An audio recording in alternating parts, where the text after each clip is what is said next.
શિલ્પાબેન, કારણ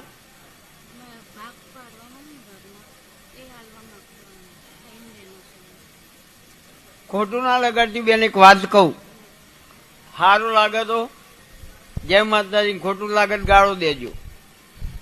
રબારી સમાજ સિવાય ઘણા બધા સમાજોમાં એવું હોય કે દીકરી ભાગ ના માગે. તો એનું કારણ કોક તો છે ને, ભાગ ના માગવાનું. દીકરી ભાગ ના માગે એના માટે વડીલોએ વ્યવસ્થા ગોઠવેલી. કઈ વ્યવસ્થા? દીકરીને જીયારું કરવું, દીકરીના વિવાહ હોય એટલે વરવાગા હોય, મમેરું હોય, એ દાડ ભાઈના જોડે પૈસા હોય કે ના હોય, ભાઈ લઈને આવો. હવે અત્યારે નવો નિયમ આવ્યો, દીકરી ભાગ માગ તો બાપને દેવું કર્યું હોય તો એમાં દીકરી ભાગ ના માગ. એવો કોઈ દાખલો જો મેં નહીં સાંભળ્યો કે મારા બાપને દેવું કર્યું મારો ભાગ.